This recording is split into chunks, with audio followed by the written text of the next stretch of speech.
네, 여러분 다시 왔습니다. 목이 말라가지고 8번까지밖에 안 했는데 삼한통일 과정에서 이 남북국 시대의 그 소위 말하는 통일신라 남북국 시대까지 얘기한 게 8번까지인데 시간은 벌써 30몇 분을 했더라고요. 그래서 큰일 냈다 싶어가지고 좀 빠르게 해야 되는데 잘 안 되네요. 미줄군 왕의 족치. 여러분 우리가 지금 남북국 시대의 통일신라까지 했으니까 당연히 그 다음은 뭐가 되겠어요? 그렇죠, 고려가 되겠죠. 근데 개인적으로 고려는 조선에 비해서는 굉장히 제 입장에서 어려웠어요. 그러니까 조선 같은 경우는 왜 쉬울까 고민을 좀 해봤는데, 물론 가까우니까 접촉면이 많고 그러니까 쉽겠죠. 근데 문화유산에 대한 접근도 쉽고, 그리고 가장 결정적 차이가 뭐나 혼자 고민을 해봤는데 묘호더라고요. 묘호. 그러니까 왕의 이름. 왜냐면 우리가 다 자연스럽게 톡 치면은, 여러분 태정태세 문단세 예성윤중 임명성 광인윤 숙경영 정순원 철고순, 그냥 누구나 다 열의 아홉이 다 나오잖아요. 이 고려의 묘를 한번 순차적으로 외워보라 그러면은 열의 아홉 이상이 몰라요. 열의 열이 모를 때도 있어요. 대부분 몰라요. 그러니까 일단 고려에 대한 접촉면이, 대부분의 유적지들이 여러분 다 북한에 있어. 특히 개성과 평양에 있어. 그러니까 고려에 대한 문화유산에 대한 접근도가 떨어지지. 그리고 두 번째로 뭐야? 접근도가 떨어지니까 당연히 역사에 대해서 뭔가 접촉할 면도 떨어져요. 그래서 제가 혼자 고민을 했죠. 그러면 어떻게 하면 고려가 더 쉬워지고 더 가까워질 수 있을까? 그래서 전 제일 먼저 한 게 뭐예요? 그러면 왕의 한번 순서를 한번, 이 흐름을 잡기 위해서 한번 순차적으로 한번 외워보자. 했더니 조선보다 더 쉬워요. 내용도 일단 쉽고 외우는 것도 크게 어렵지가 않아. 일단 태종 왕건부터 시작해가지고 그냥 이렇게 태정태세 문단세 외우는 것처럼 태해 정광 경성모, 네, 또 꺼지는데 현덕정문 순서는, 예, 그리고 숙예인의 명신, 그리고 희강고원, 그 다음이 뭐예요 여러분? 이 원나라의 침입 시대부터 이름이 충열, 충선 이런 식으로 바뀌는데 열선숙, 해목정, 그리고 마지막 4명 공우창공 이렇게 하거든요. 태의정광 경성모 현덕정문 순서는 숙예인의 명신, 희강고원, 열선숙, 해목정, 그리고 공우창공 이거예요. 이것만 외우면은 여러분 흐름이 쫙 잡히거든요. 자연스럽게 여기다가 이 흐름에다가 톡톡 쳐서 넣으면 되는 거예요. 이걸 외우지 않고 고려를 하나하나 그냥 암기식으로 하려고 하니까, 야씨, 거란이 몇 번 침입했고 여진이 계속 침입했고 원나라가 침입해서 무신 정권 기간에 원나라가 와가지고 어떻게 무신 정권이 강제적으로 종료가 되고, 마지막에 막 어떻게든 왕들이 좀 더 회복하려고 노력하다가 공민왕을 거쳐서 우왕과 청왕을 거쳐서 결국엔 망하게 된, 그거를 얘기를 하는데, 그냥 방금 말씀드린 대로 이 태의정권 경성목으로 시작하는 태의정권 경성목 현덕정문 수선원 수계인이 명신 희강고원 열선숙 해목정 공우창공, 이것만 외우면은 일단은 나머지는 풀이하는데 되게 쉬워요. 제가 이 자세한 내용, 공부 방법은 특히 한국사로드 2권에서 자세하게 언급을 했어요. 아직 2권이 안 나왔는데 다음 달에 나오는데 그걸 꼭 참조해 줬으면 좋겠어요. 그러면은 멀게만 느껴졌던 고구려가 우리 가슴 속으로 확 다가오는 게 느껴지거든요. 이 문제도 저도 보자마자, 물론 1점짜리가 되게 쉬워요. 왕건이 여러분 왕이 되는 과정도 굉장히 드라마틱해요. 처음에 태봉국에 여러분 궁의 밑에서 있다가 그 모진 세월을 겪고 나서 918년에 이제 고려를 완성해지는 그 과정인데, 그 과정 속에서 죽을 위기를 몇 번을 거쳐요. 몇 번을. 그러다가 이 과정에서 나타난 이신숙염자의 충정을 부르는 대구 표충단, 여기도 마찬가지예요. 이 공산전투인데, 공산전투 자체가 여러분 팔공산이 연유가 여기서 나오는 거예요. 대구에 있는 팔공산. 공산전투에서 위기에 빠진 왕건이 이제 견훤에게 죽을 위기를, 이제 전쟁에서 져가지고 죽을 위기를 빠지는데, 전투에서 진 거죠. 전쟁에서 진 게 아니라 전투에서 죽을 위기를 빠지는데, 이거를 왕건의 옷을 입은 게 바로 심승겸이에요. 대신 왕건의 옷을 입고 대신 죽은 거죠. 그러니 그를 위해서 왕건이 그를 위해 표충단을 만들어 놓은 거예요. 근데 왕건 시대에 있었던 대표적인 그 업적들, 그 과정들을 체크해야 되니까 정답은 1번이죠. 이 흑창도 이게 굉장히 이런 게 많았죠. 예. 을파소에 의해서 뭐 고구려는 진대법이 이루어지고, 조선시대에는 뭐 사창제가 있고, 고려시대는 의창이 있는데 다 춘대춘업이에요. 봄에 곡식이 떨어질 때, 보릿고개 때 백성들에게 여러분 뭘 나눠줘? 곡식을 나눠줘서 가을에 거지할 때 이렇게 받는 거예요. 마찬가지로 빈민구제를 위해 흑창을 설치했다. 기본 내용은 다 이런 거죠. 전부 다 이런 내용들은 여러분 다 뭐예요?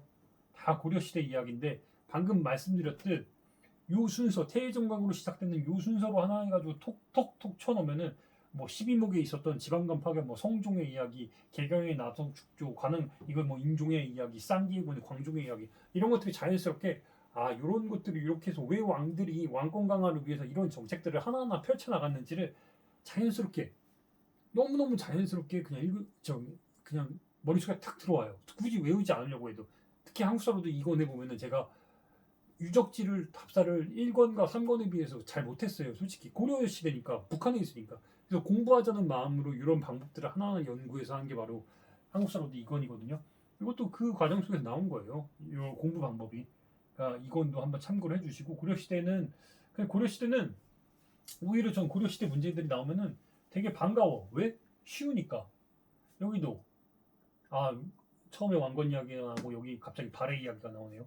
대문에 왕이 없죠. 흑수말갈이 당에 조공을 했다. 이는 당과 공모하여 우리 앞뒤를 치는 거다. 군대를 이끌고 흑수말갈을 쳤네. 대문에 이 당에 조공하였다여 그들을 바로 공격하면 이는 당에 맞서는 하루아침에. 그러니까 왕이 여러분 당에 대해서 굉장히 공격적인 그 공세를 취한 왕이 발해에도 있었어요. 예, 발해 무왕이. 그런데 이 발해 무왕이 여러분 어떻게 했어요? 장문율 보내서 등주를 공격한 거야. 실제로 산둥반도에 위치한 이 등주를 여러분 거기에 타격을 해가지고 당나라에 큰 어떻게 했어? 정말 당혹스럽게 만들었죠. 침략을 한 거예요. 공격적으로. 나머지 내용들은 뭐 다 이거는 뭐 신라 이야기도 있고 발해 이제 뭐 대조영 이야기도 있고 성왕의 이야기도 나오고 하네요. 네, 그런 얘기들이고 왜 갑자기 10번에 발해 이야기가 나왔을까요? 아무튼 여기 10번에 이렇게 등장하고 왕건의 순서가 막 좀 혼재돼 있네요. 그 시기에 9번에 왕건 이야기가 나왔고 발해 이야기가 나왔고 이 왕건에 앞서서 왕건의 군주였던 신라의 왕족 출신 누구예요? 궁예 이야기가 여기 나오네요. 신라 왕족 출신인 궁예가 세운 나라 태봉이 여러분 철원에 있죠. 그래가지고 철원에 가면은 그 어디였더라 철원에 정확히 지금 기념관 이름이 기억이 안 나는데 태봉국이 이제 휴전선에 이렇게 걸쳐 있으니까 그 태봉국을 복원해 놓은 모습을 이렇게 미니어처로 만들어놨는데 상당히 잘 해놨어요. 강원도 철원에 가면 노동당사를 갖다 거기 가시면 좋겠는데 궁예에 대한 설명이니까 궁예가 여러분 드라마 때문에 굉장히 태종왕건 드라마에서 굉장히 김영철 씨가 연기를 기가 막히게 해가지고 네 마음에 마가 꼈구나 이러면서 이렇게 얘기했던 미륵불을 자처했기 때문에 관심법이라 그래가지고 스스로 이제 왕권 강화의 방법이었지만 그걸로 인해서 결국에는 백성들과 부하들의 신하들의 이 뭐랄까요 신임을 얻지 못했기 때문에 결국엔 쫓겨나서 죽임을 당하죠. 이번에요. 2번 신라를 공격해서 경양을 죽게 한 건 누구예요? 후백제의 견훤이죠. 노비안목급을 시행해서 재정을 확충했다. 이게 누구예요? 고려의 광종 태해정광. 이 왕건의 아들이에요. 5째 아들인데 어마어마한 일을 했어요. 초반에 노비안목법. 청해진이 누구예요? 제가 1권 마지막에 신라의 마지막을 붙잡은 사람이라고 해가지고 장보고 이야기를 실제 청해진 완도에 간 이야기를 제가 좀 강조를 해놨는데 그거 한번 보시고 발해를 멸망시킨 거란을 적대시했다. 이거 누구예요? 왕건이죠. 이런 이야기 한번 뭐 어렵지 않아요. 솔직히 이 한국 사람도 책만 보면 굳이 문제를 안 풀어도 이 흐름을 잡으면 흐름으로 풀 수 있는 문제들이 굉장히 많기 때문에 밑줄군 이 사건이 일어난 시기 문학으로 만나는 한국사 굉장히 멋진 시네요. 송인 나왔네. 이 정지상에 비계인 긴언덕에 풀빛이 푸른데 남포에서 님 보내니 슬픈 노래 부르네. 대동강물은 그 언제 닿을까. 이별의 눈물 해마다 푸른 물결 더하는 것을. 정지상은 서경파죠. 서경파. 그 고려 인종 시대에 이자겸의 난을 거쳐서 인종이 뭔가 내가 자주적이고 왕권의 강화된 모습을 보여주겠다면서 묘청과 정지상을 비롯한 서경파의 사람들의 이제 뜻을 받아서 기존의 개경에서 서경으로 이제 천도를 하려고 그러는데 그 과정에서 김부식 같은 이제 그 개경 출신의 귀족들이 굉장히 반발이 심하죠. 신하들이. 그러니까 그때 이야기네요. 그러니까 이자겸의 난 이후에 1126년에 그 인종의 고려 인종의 장인이었던 이자겸의 난이 일어나고, 그리고 여기네요. 여기 1270년은 원나라가 몽골이 침입하고 나서 결국에는 강화도에 있다가 개경으로 환도하는 그 이야기인데, 여기입니다. 다 정답은. 이 고려 인종은 제가 이번 초반부에 고려 인종에 대해서 굉장히 좀 자세하게 써놨는데, 우리가 고려 인종은 좀 기억을 해야 돼요. 이 인종 시대가, 인종은 잘 모르는데 이자겸의 난이 일어나고, 그리고 묘청의 석영천도 운동이 일어나고, 나중에 석영파를 제거하는 사람 이야기도 있고, 김부식이 이 석영파를 제거하는데 그 부대를 이끌고 와가지고 이 묘청의 난을 제압을 하고, 나중에 김부식이 말년에 삼국 사기를 쓰게 되는, 인종의 그 드라마틱한 집권 기간 동안에 정말 드라마틱한 척준경을 막 제압하는 그런 과정들까지 이어지는데, 그 과정이 굉장히 드라마틱해요. 그 인종 시기가, 인종 자체가 왕이 되고, 왕을 막 그 이자겸한테 막 줘야 되냐 말아야 되냐. 그리고 이자겸이 인종의 재밌는 게 뭐냐면, 장인이 아니, 그쵸, 제가 왜 장인이라고 얘기하냐면은 외할아버지예요. 외할아버지인데 인종이 왕이 되니까 자기의 두 딸을, 그러니까 이모들을 인종에게 시집을 보내. 그러니까 왕의 장인이자 왕의 뭐가 됐어요, 여러분? 외할아버지이자 장인이 된 거예요. 권력이 얼마나 막강했는지. 그리고 이제 우리나라 역사상 가장 소위 말하는 소드 마스터, 정말 최강의 무력을 자랑했던 척준경까지 이렇게 포섭해가지고 어마어마한 힘을 보였던 게 바로 이자겸이에요. 예. 그 이자겸을 누르고 결국에는 이제 강화된 왕권을 차지하기 위한 과정 속에서 인종이 선택을 했던 게 석영천도 운동이고, 그 과정에서 또 이제 우유부단해가지고 제대로 선택도 못하고, 이런 것들이 하나로 나타나는 게 이 문제에서 그대로 드러나네요. 예. 재밌어요. 이 문제도 여러분, 이 한 문제 고려의 그 모든 흥망성쇠가 여기에 다 있네요. 그러니까 제가 이래서 중요하다는 거예요. 태해정광 경성모, 현덕정문 순선원, 이 귀주적도 여러분 이때네요. 현덕정문 순선원, 수계인이 명신, 그리고 여러분 희강고원 이쪽부터 넘어오는 거. 희강고원, 그리고 여러분 뭐예요? 여기서부터 여러분 뭐예요? 열선숙 해목정, 그리고 공민왕, 공우창공까지 가는 거예요. 그러니까 이 한 문제 속에 여러분 그 고려의 모든 500년사가 다 여기에 다 들어있는 거예요. 그게 재밌잖아요? 네. 역사는 이걸 외우려고 하면은 안 외워져요. 그냥 모든 흐름들이, 역사가 지금까지 쭉 이어져 있는 점들이 하나로 이렇게 쭉 연결되고 있다. 이런 요 흐름들이 각각의 지역의 역사 속에, 땅의 역사 속에 하나하나 이렇게 다 숨겨져 있거든요. 그것만 파악하면은 역사는 재밌는 것 같아요. 시간이 벌써 8시가 넘었는데, 제가 30분만 하고 그만하려고 했는데, 시간이 진짜 빨리 가네요. 네. 가나 사이에 있었던 사실을 옳은 것은 최충원 형제, 네. 무신종변이 일어났을 때네요. 그리고 유경이 최이, 이 최씨 60년 정권의 마지막 인사가 최이죠. 유경이 최이를 죽인 뒤에 왕에게 하려 정방편전을 두었다. 결국에는 무신시대 때의 이야기니까, 무신시대를 최초에 연 최충원, 나중에 그의 이제 동생도 죽이죠. 그리고 이제 최씨가 쭉 이제 무신 정권이 벌어서 강화도로 막 천도하고 그런 과정이 있는데, 이 사이에 있었던 거니까 최충원이 정권을 잡고 마지막 최이까지 있었던 그 과정에 대한 이야기를 다루면 되니까, 강주가 정변을 일으켜서 김치양, 이건 고려 초반에 나오는 이야기예요. 이제 강주의 변이라 그래가지고 태해정광 경성모, 경성모, 태해정광 경성모, 그때네요. 그 초반에 그때 이야기입니다. 배중손, 이 삼별초를 이끌었던 사람인데, 제가 또 배중손 이야기 또 하면은 이 진도에 가가지고 용장성에 갔더니 배중손에 관련된 어마어마한 이야기들이 있더라고. 근데 우리가 이제 항쟁의 별, 구국의 별, 막 이렇게 해가지고 배중손을 굉장히 칭송하는데, 막상 진도에 가서 보니까 그것만 있는 건 아니더라고요. 정말 처음에 이제 무신 정권을 지키기 위한 세력이 이 삼별초였는데, 그러니까 이거는 나중에 나 이후의 사건이죠. 만적이 계엄에서 노비를 모아 반란을 일으켰다. 왕우장성의 씨가 따로 있냐면서 만적이 여러 반란을 일으키죠. 최충원의 노비였어요. 산노비. 반란을 일으키려고 했는데 내부의 밀정이 여러분 미리 고발해가지고 만적든 그 같이 반란을 일으키려고 했던 노비들이 어떻게 했어요? 자루에 담겨가지고 그 돌에 이렇게 같이 쓸려가지고 다 빠져 죽었죠. 죽임을 당했죠. 정중부 이 무신 시대 처음에 이야기. 그리고 여러분 김부당 의종복귀 동계에서 군사를 일으켰다. 태해정광 경성목 현덕정문 순서는 수계인인 명신 그리고 여러분 희강고원 그리고 열선숙 해목정 다 이때 이야기예요. 다 이때 희강고원 다음 갈까요? 밑줄군 이 시기에 볼 수 있는 거 숭룡 옹주 묘지명이다. 왕온 그녀의 남편 일찍 죽고 1점짜리긴 한데 이 문제도 너무너무 귀한 게 뭐냐면은 왕온이 여러분 삼별초가 추대한 진도에서 추대한 왕이에요.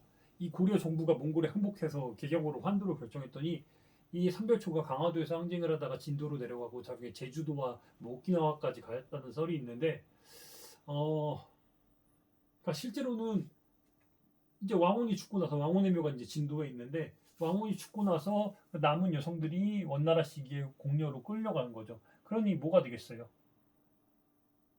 아니고 이거는 몽골 침입했을 때 당시에 이제 초주대장 정동행성에서 회의를 관리하는 이게 정답이네요. 요건 조선시대 다 조선시대 이야기니까. 네. 아직도 이렇게 많이 남았네요. 아직도 35문제 풀어야 돼요. 큰일 났네. 이렇게까지 시간이 없는데.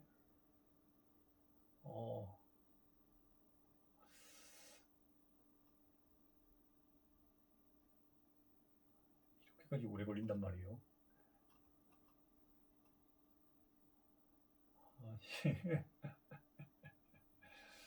그래요. 그러면은 좀 빨리 해서 가라 승려에 대한 설명을 오는 것은 정답 위주로 좀 풀어낼게요.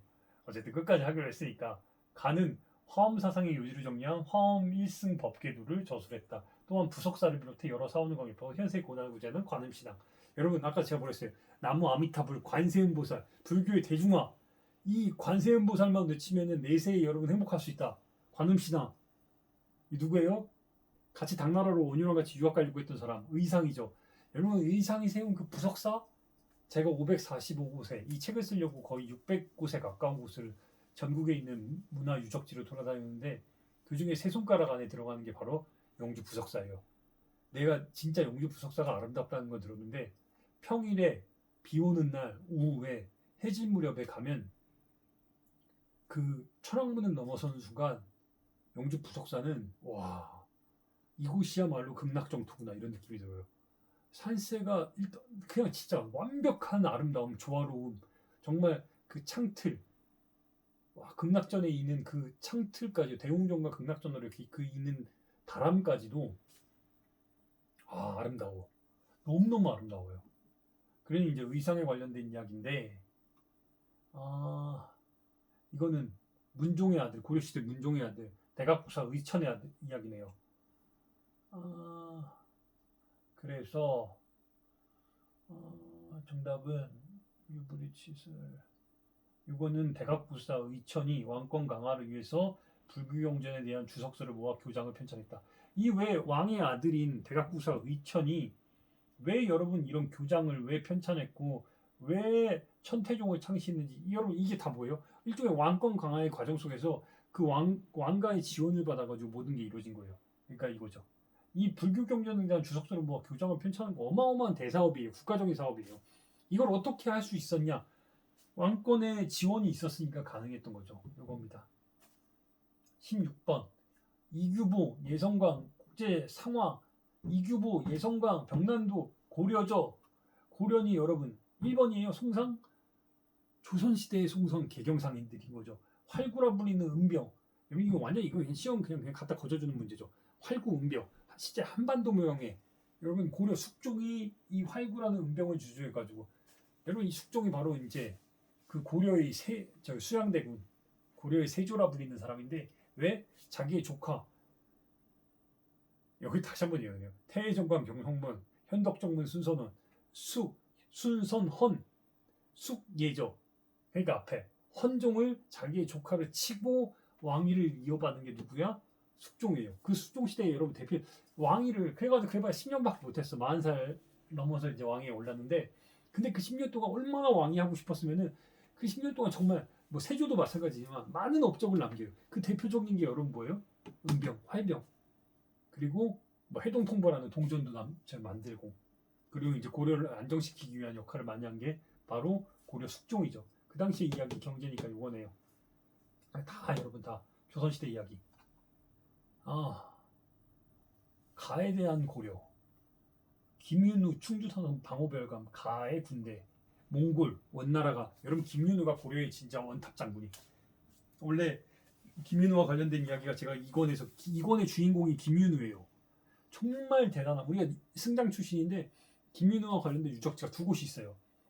용인의 천인성 굉장히 낮은 산성인데 그 낮은 산성에서 정말 흙으로 된 낮은 산성인데 야 거기 주민들을 모아가지고 이 몽골이 침략하니까 최씨 부인 정권은 다 버리고 국민들 다 버리고 강화도로 도주해버려. 그러니까 남은 국민들이 몽골에 완전히 진짜 피폐해질 때 이 승려 출신의 장군인 김윤우가 백성들을 모아가지고 그 몽골 처인성에서 몽골 살리타 장군을 화살을 쏴가지고 죽여버려. 그렇게 해서 한번 막아버려. 나중에 이제 십수년이 지나고 나서 다시 한번 몽골이 침략할 때 김윤아가 충주 대림산성과 충주산성이 있는데 거기에서 여러분 다시 한번 군사들을 모아가지고 또 침략을 또 막아내. 정말 대단한 사람이야 진짜. 김윤우가 짱이에요. 그러니 가에 대한 고려의 대응, 윤관, 동북구성 이거 다 저기 예종 이게 숙종 때 숙종 때 윤관에 의해서 별무반이 완성이 되고 요 윤관에 의해 특별부대가 나중에 예종 때 동북구성 여진을 쳐가지고 동북구성을 완성을 하는 거예요. 근데 이제 이 동북구성을 여러분 완성을 하는데 이것도 수년 뒤에 못 잡아가지고 여기 다시 반납하고 막 이건 박이 스시마는 나중에 조선시대 이야기고 서희 거란의 1차 침략 때 들어왔을 때 서희가 이제 단판을 한 거고 최후 고려의 대응이니까 여러분 뭐예요? 최후가 강화도로 수도로 장기항전했다. 그러니 최씨 무신 정권이 여러분 정권을 잡고 나서 강화도로 수도로 해서 도망갔을 때 내륙에 있던 이 반도에 있던 김민우가 이런 사람들이 나타나서 결국엔 막은 거예요. 참 어찌보면 슬픈 일이죠. 조선시대는 임진왜란과 정유재란이 일어났을 때 여러분 이순신이 정말 진짜 다 막은 거고 몽골의 침략이 있었을 때는 결국에는 김민우 같은 사람이 나타나서 막은 거고 그런 겁니다. 그렇게 버틴 겁니다. 이거네요. 밑줄금 문화유산으로 옳지 않은 것은 굉장히 3점짜리인데 여러분 되게 쉬워 보이는 문제인데 되게 까다로운 문제가 바로 이런 거예요. 나정국학 넝쿨무늬 합인데 일단은 고려시대 만들어진 거예요. 고려시대를 제시를 했어. 근데 이게 문화유산으로 옳지 않은 거. 굉장히 헷갈린 게 뭐냐면은 일단 정동, 은입사, 이게 정병 이게 어떤 시대인지 일단 헷갈려. 그냥 패스. 부석사 소조열의사. 여러분 부석사는 의상대사가 창건을 했지만 당시에 통일신라 관련된 문화유산은 안 남아있다고 보면 돼. 근데 그 부석사의 대웅전에 여러분 부석사 소조열의 자상이 국보가 이렇게 있어요. 요거 언제 만들어졌어요? 고려시대 만들어진 거예요. 그리고 고려시대 대표적인 게 여러분 상감청자 그리고 월정사. 이 몽골의 영향을 받아서 월정사 이 팔각구층석 딱 보면은 다 여러분 어때요? 이렇게 뭔가 이렇게 탁 각지고 되게 예쁘게 만들어졌어요. 월정사, 법주사도 어마어마하게 예쁜 절이죠. 정답은 이 목조, 이 탑이에요. 목조 탑인데 탑 형태 이건데 이게 위에 들어가서 보면은 안에가 쭉 뚫려가지고 와 어떻게 이렇게 만들었지 싶은데 이거 여러분 언제 만들었어요? 조선시대예요. 조선시대. 그래서 한 가지 팁을 드리면은 법주사 옆에 굉장히 이제 물이 좋아요. 세조가 막 몸이 안 좋고 할 때 이 법주사까지 가가지고 여러분 뭐 했어요? 요양을 했어. 그래서 세조가 가는 길에 법주사 들어가는 게 굉장히 거대한 소나무가 있는데 정의품송이라고 왜 붙여졌냐? 세조가 가는 길에 길이 이렇게 뭐 설하지만 길을 자꾸 막으니까 이 나무가 스스로 여러분 길을 열어줬다 해가지고 정의품의 품계를 내렸다고 했어요. 이 법주사에 가는 길에 이 정의품송이 있어요. 근데 애석하게도 태풍 맞아가지고 한쪽이 원래는 이렇게 굉장히 균형적인 소나무 큰 나무였는데 한쪽이 부러져가지고 이 반쪽밖에 안 나왔어요. 지금은 정답은 5번입니다. 어찌 보면 굉장히 까다로운 문제인데 문화유산 답사기를 갔다 왔으면은 그렇게 어렵지 않은 문제기도 해요. 마음이 급해가지고 제가 일단은 그러면은 조금만 더 하고 어쩔 수 없이 영상을 이번에도 3개로 만들어야겠네요. 가에 들어갈 내용으로 가장 적절한 거. 화학무기의 선구자. 여러분 화학무기 선구자 누구예요? 고려시대 말에 누구야? 최무선이죠. 최무선의 이야기입니다. 최무선 하면 여러분 뭐예요? 영초를 제조법을 배웠고 진포에서 왜구를 격퇴했어. 그럼 여러분 이게 뭐가 들어가야 돼? 화통도가. 네, 그 얘기죠. 왕의 제위. 이제 고려까지 했네요. 고려까지 했으니까 이제 고려 말과 이제 신라로 넘어오던 시기의 이야기니까 전하께서 명하시대로 장하곤의 의계와 악보 교원 악학개범 여러분 뭘 완성했어? 태정태세 문단세 예성연 예성연중 인명선 뭘 완성했어? 성종이에요. 조선시대. 그러니 그 뭘 완성한 이야기 전국의 지리와 풍속의 숲에 동국여지 승남을 편찬했다. 이게 바로 성종에 관련된 이야기죠. 이것도 이권에 제가 자세하게 썼어요. 왜냐하면 경복궁과 창덕궁에 얽힌 그 비와 그 과정 속에서 왕들이 어떤 역할을 했고 정말 중요한 집권과 왕권 강화를 위해서 뭘 했는지 이런 일련의 여러분 이런 일련의 자꾸 역사적으로 남은 것들이 왜 어떻게 해서 만들어진지를 알면은 이런 문제들은 솔직히 말하면 진짜 껌이에요. 껌. 그냥 왜 왕들이 이런 걸 만들려고 했을까? 이걸 외우려고 하면 어려운데 왜 태종과 세종이 이 주자소에서 개미자와 갑인자를 만들어가지고 왜 이런 저 뭐랄까 활자 문화를 인쇄 문화를 꼽히려고 했을까? 그리고 왜 광해군 시대에 동의보감이 완성돼가지고 민생을 왜 이렇게 안정시키려고 했을까? 속대전 왜 이런 법전을 간행을 했을까? 영조 시대에 한양을 기준으로 칠정산 왜 우리만의 이런 역법을 강조한 칠정산을 세종시대에 만들었을까? 왜 성종이 이런 동국여지 승려을 편찬을 했을까? 왜 경국대전을 만들었을까? 왜 악학개범을 만들었을까? 다 자신들의 왕권 강화의 치적으로서 여러분 했던 일종의 민생 안정 정책이었던 거예요. 이 흐름만 알면 된다니까요. 이거 되게 쉬운 문제들이에요. 그래 제가 한국 사람도 이권에서도 되게 공부하는 심정으로 1권은 고대사니까 여행하는 심정으로 전국을 답사다니는 이야기를 중심으로 쭉 풀어냈어요. 근데 이거는 고려시대로 출발을 하다 보니까 아까 태의정권 경성목 때도 마찬가지지만 조선에도 많은 문화유산이 있는데 왕들이 왜 이런 선택을 했고 신하들이 왜 이런 선택을 했고 둘 사이에 이 갈등을 조정하는 과정 속에서 무슨 일이 있었는지 이걸 제가 집중적으로 풀어낸 게 바로 이권이에요. 재밌을 거예요 이권도. 왜냐면 이런 문제를 보면 되게 반가워. 가나 사이에 있었던 사실로 옳은 것은 반갑진 않아요. 제가 말씀드렸죠. 초반부에 2개 틀렸다고. 그 중에 하나가 이거네요. 21번. 이거 솔직히 틀린 문제가 아니었는데 나 이 문제 진짜 제가 시험장이 있었으면 안 틀렸을 거예요. 왜냐면 다시 한번 복기를 하니까. 근데 이제 혼자 모의고사로 이렇게 정답을 이렇게 혼자 A4 용지에 쓰고 이렇게 맞추는 과정 속에서 나 이거 왜 틀렸나 했어요. 왜냐면은 윤필상과 유순이 패비 윤씨의 시호를 심으며 시호와 휘유를 함께 논의했다. 시호만 정하는 것이 합당하겠다 하였다. 승정원의 전교하기를 패비할 때 의논했던 재상과 공부를 나갈 때 시위한 재상 사양을 낼 때 나갔던 참여 재상들을 조사하여 아래라. 여러분 이거 언제 이야기예요? 패비 윤씨의 시호를 의논하라고 했으니까. 그리고 당시에 중요한 게 뭐냐면은 시호만 의논하고 하면은 헷갈릴 수 있어. 태정태세 문단태 예성연 이 연산군 때 이야기인데 헷갈릴 수 있는데 패비윤 씨 시호를 논하라고 했으니까 성종 때 이야기가 헷갈릴 수 있는데 이게 중요한 거예요. 이 뒤에 재상의 승정원 일기를 조사하여 아래라. 왜 승정원 일기를 여러분 조사하겠어요? 말 그대로 패비윤 씨를 사약을 내린 사람들이 당시에 실제로 역할했던 사람들 조사하라고 한 거예요. 당연히 여러분 이거 무슨 내용이에요? 이 연산군 때 첫 번째 일어난 사화 모사화 당시 이 당시 사화를 일으키기 전의 이야기니까 연산군 시대의 이게요. 의정부의 사교육의 조광조군이 서로 결탁하여 자신들에게 붙는 자를 천거하고 조광조 얘기 나오니까 여러분 이거 언제예요? 조광조. 그렇죠. 연산군 다음에 중종시대예요. 중종에 굉장히 총애를 했다가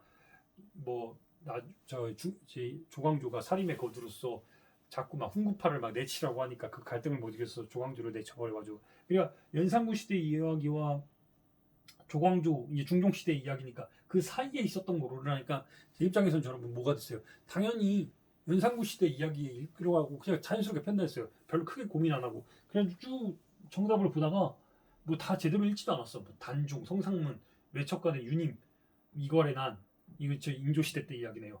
성희안, 반정, 연산군이 몰락했다. 조이제문, 김일손. 여러분 조이제문, 김일손이 바로 이게 뭐예요? 모사죠. 연산군 때 일어나. 그냥 솔직히 고민 안 하고 그냥 5번이라고 했어요. 근데 나중에 이런 보니까 아니었어. 뭐예요? 성희안 일파가 반정을 일으켜서 연산군을 몰아낸 게 이거죠. 중종 반정이에요. 중종 시대에 있었던 이야기 그리고 연산군의 이야기니까 그 사이에 여러분 뭐가 있어? 연산군을 몰아내기가 중종 반정이 있었던 건데 이 조이제문 여러분 이건 뭐예요? 네.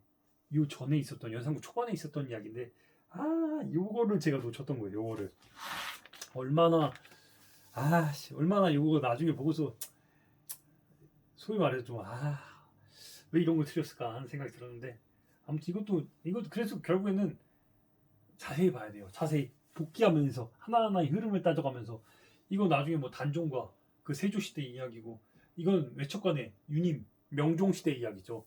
그 소윤과 대윤의 갈등 가족 속에서 여기 말하는 소위 말하는 정난정이가 여기서 나오는 거예요.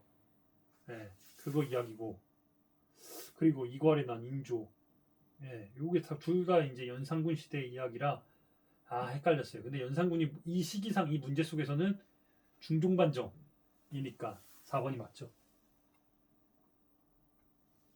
가 기부에 대한 설명으로 옳은 것은 이건 3사에 대한 이야기네요. 이것도 제가 3사 이야기를 이게 3사는 워낙 한국사 능력 검정 시험에 워낙 많이 나오기 때문에 3사에 대한 이야기는 제가 이건에 자세히 썼어요. 근데 이 3사도 3사에서 가장 중요한 건 이건 정답이 너무너무 쉬워. 문제로서 3사에 대한 이해는 어려운데 3사가 항상 나오면은 3사에 대한 이야기가 항상 나오면은 이거예요. 그냥 오프미아에 대한 서경권, 그러니까 임명권. 이 사람이 어떤 평가를 받고 이 사람이 임명을 해야 되는지에 대해서 역할을 했다는 게 이 3사의 가장 중요한 핵심 요직인 거죠. 그러니까 3사 출신들이 나중에 막 의정부로 가게 되면 이제 실제로 권력의 가장 정점에 오를 수 있는 게 3사 출신이어야 된다고 말하는 게 바로 이거죠. 서경권 때문에 여기를 거쳐야만 나중에 권력의 핵심으로 갈 수 있다. 그래서 이거는 22번은 워낙 문제가 많이 나오는 거니까 어렵지 않은 문제고 가다를 일어난 순서 이것도 좀 까다로운 문제였어요. 이것도 좀 까다로운 문제였는데 까다롭지만 이거는 숙종시대 일어난 환국 숙종의 여러 왕이 그러니까 왕권도 엄청 셌고 그리고 숙종시대의 여러 이제 뭐 장희빈을 필두로 해가지고 여러 이제 왕비들의 이야기도 나오고 뭐 경종으로 이어지는 과정도 굉장히 드라마틱하기 때문에 근데 이거는 그 숙종 때의 황국 이제 뭐 경신왕국과 저는 경기갑이라고 외웠거든요. 경신왕국과 나중에 이제 경기갑 기갑 이제 갑신왕국까지 이어지는 이 세 개의 황국들의 흐름을 알면 그냥 이 문제 나오는 순간 그냥 되게 자연스럽게 알 수 있어요. 왜냐면은 허적이 장막을 가졌었다. 남이는 이게 뭐라는 이제 허적의 이야기거든요. 숙종 초반에. 요 이야기는 이게 바로 경신왕국. 그리고 이제 왕비가 복귀하려고 했는데 을이 장씨의 왕을 지비르고 얘 디빈을 내려주되 세자가 조석으로 무난하게 이게 바로 이 숙종 이제 중후반기에 장희빈을 내고 몰아내고 나중에 이제 사약을 내리기 전에 그 이야기예요. 그러니 이거는 이제 중후반기 이야기. 그리고 송시열이 이제 경종으로 이제 숙종의 가장 큰 뭐랄까 업적이란 표현이 그렇지만 숙종 시대에 가장 드라마틱했던 일이 뭐냐면은 정말 살림의 최고 노론의 가장 거두였던 송시열을 이 사약을 내려가지고 살림의 용수였던 송시열을 그냥 죽여버린 거예요. 이제 정말 정점에서는 왕권의 그 모습을 보여준 게 바로 이 송시열에게 죽임을 내린 거죠. 이것도 숙종 15년인가 일어난 일인데 그렇게 따지면은 순차적으로 나 숙종 시대 일어난 일들을 그냥 쭉 알고 있으면은 그렇게 어렵지 않은 문제예요. 나 그런 겁니다. 그리고 이거는 인조 시대네요. 광해군을 몰아내고 이제 인조가 복림대군이 인조의 아들이니까 이평대군 마찬가지로 강화도로 갈 때 강을 넘은 도강일기, 강도일기 이야기네요. 전란, 병자호란이죠. 정답은 임경업. 임경업을 충주에 가가지고 제가 임경업 사당과 무덤까지 찾아갔었잖아요. 아, 임경업은 솔직히 저한테는 뭐랄까, 제가 옛날에 임경업전을 그 어린 시절에 임경업전을 만화로 이렇게 봐가지고 그 뜨거움 때문에 막 우구충절의 상징이었기 때문에 봤는데, 나중에 나이 먹어서 임경업을 돌아보니까 임경업이 과연 이 정도로 평가받을 사람인가 하는 생각도 들고, 그리고 궁금해서 충주에 갔을 때 임경업 장군의 이제 사당과 박물관도 있고 이제 묘도 있다 그래가지고 직접 찾아갔던 건데, 묘 찾아갈 때 진짜 힘들었어요. 그러니까 이건 한번 보세요. 그 되게 묘가 기가 막힌 자리에 있어요. 네.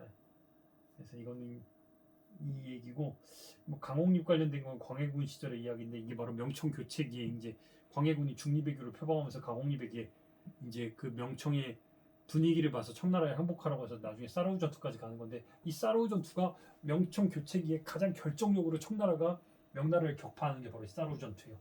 이것도 한국사 능력검정 시험에 안 나오지만, 그 당시에 왜 광해는 그런 선택을 했을까 고민을 하면서 강홍립에 대한 이야기를 쭉 제가 찾아가다 보니까 사르우 전투가 보이더라고요. 네, 그 얘기입니다.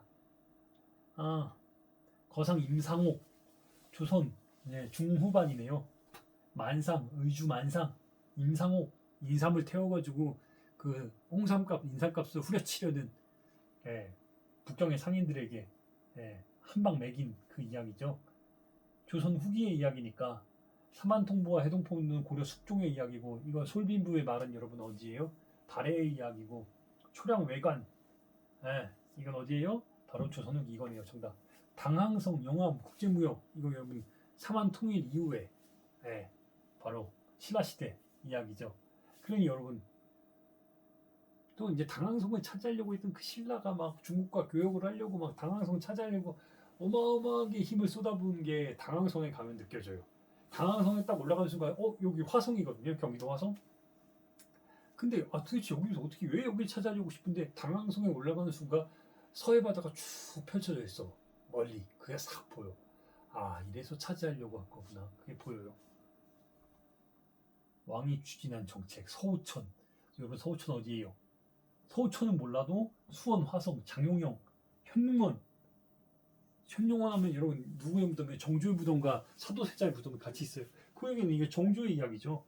정조의 이야기니까 추진한 정책, 경기도 대동법, 균형, 이건 영조, 유기전은 시전은 금난정권. 여러분 이걸 왜 했어? 정조가 여러분 왜 성군이라고 정조 대왕이라고 왜 불려요? 이런 정책을 했으니까. 민생 정책 이런 걸 했으니까 정조 대왕이라고 부르는 거예요. 그 정말 신하들의 권력이 막 진짜 미친 듯이 정점에 올린 상황 속에서 이런 위대한 정책들을 펼쳐나갔으니까 정조가 뛰어나다는 평을 받는 거예요. 수원, 화성과 장용, 이것도 마찬가지예요. 이것도 다 왕권 강화 정책으로서 왜 이런 거를 했는지 그걸 왜 이해를 해야 돼요. 지금 정조까지 했으니까 그래요. 이제 이왕 하는 거 조선 후기까지 한번 해봅시다. 진주 안핵사 박규수.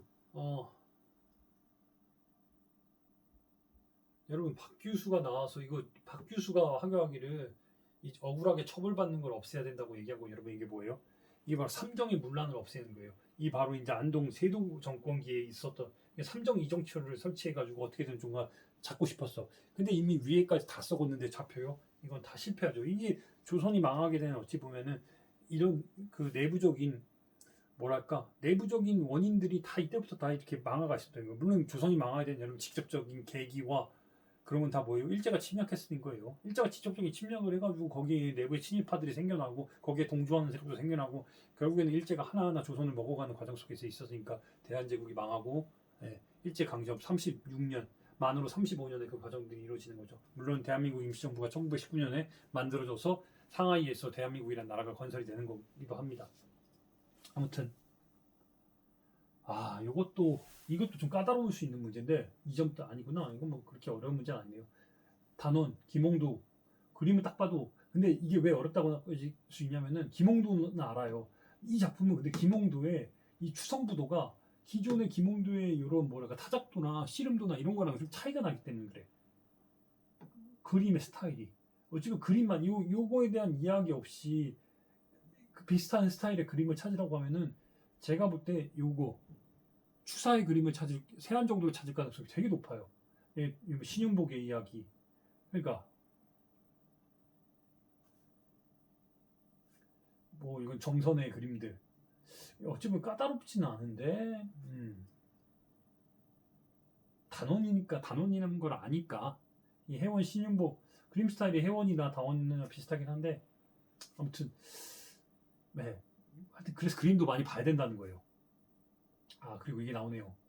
제가 틀린 거 29번을 제가 틀렸는데 아 이것도 이런 게 진짜 좀 까다로운 문제예요. 이거는 지금 처음 보면은 이거 삼국사기 이거는 이제 자치통감에 나오는 하여튼 그런 내용이고 요게 이게 제왕문기 그리고 이게 이제 조선 후기에 나왔던 유득공의 발해고인데 그러니까 저는 보자마자 이건 다 알았어요. 솔직히 다 알았어요. 그러니까 내용들이 다 뭐 이게 김부식의 삼국사기고 이게 이제 저기 조선시대 나오는 자치통감, 예, 통국통감이거든요. 그 책이고 이게 고려시대 이승유의 제왕기라는 것도 알았고 이것도 정조시대 나오는 유독공의 발해군 걸 알았어. 근데 왜 틀렸냐면은 다 알았는데 하나 이거는 여러분 이거는 이게 지금 우리가 자치통감인 걸 통국통감인 걸 몰라도 이걸 보면은 이거보다 이후의 시대라는 걸 알아요. 왜냐면은 삼국이 서로 대치한 삼국기라 하였고 신라가 통합할 시대를 신라기라 했고 고려시대는 고려기라 했어. 여러분 최소한 고려기를 쓴다는 거는 고려 이후의 이야기란 말이에요. 그러니까 여러분 이거는 삼국사기는 이거는 요 내용은 워낙 뭐 예, 폐하께서 늙은 신하 김부 인종이 늙은 신하에게 편찬하도록 했다 요 얘기예요. 그러니까 이것만 보면 이건 고려시대에 편찬한 걸 아니까 아 이건 당연히 기권은 알아요. 그리고 제왕홍기는 이승유가 쓴 것도 알고 근데 제가 헷갈렸던 게 뭐냐면 삼국사기가 먼저 썼는지 제왕홍기가 먼저 썼는지 그게 헷갈리더라고요. 아 그게 진짜 미쳐버리겠더라고요. 근데 이것도 나중에 이렇게 틀리고 나서 복기를 해보니까 제왕홍기가 왜 만들어졌을까? 삼국사기를 왜 임종이 김부식에게 삼국사기를 쓰라고 했을까? 다 이유가 있었던 거예요. 제왕홍기는 제왕들의 이야기를 불교적인 이야기로 풀어낸 이유가 여러분 뭐겠어요? 나라를 빼앗겼을 때 이게 충렬왕 때 처음에 몽골에게 나라를 빼앗기고 나서 이제 충의 시호를 받는 충렬왕 때 쓴 게 이승유가 쓴 게 제왕홍기거든요. 나라를 빼앗겼으니까 우리 민족의 정체성을 제대로 알고 옛 영웅들의 이야기를 제대로 펼치 알아보기 위해서 제왕홍기가 써진 거예요. 왕의 지원을 받고 이거는 인종이 어느 정도 나라가 안정시킨 과정 속에서 나라의 역사를 하나하나 복귀하려고 쓴 게 삼국사기야. 이건 나는 조선시대 이야기. 그리고 이거는 이제 제가 저기 발에 쓸 때 한국사로도 1권에서 가장 강조한 내용 중에 유득공의 이야기인데 남북국 지금까지 고려가 제대로 된 이거를 안 한 게 너무너무 아쉽다 해가지고 예, 이걸 쓰는 거예요.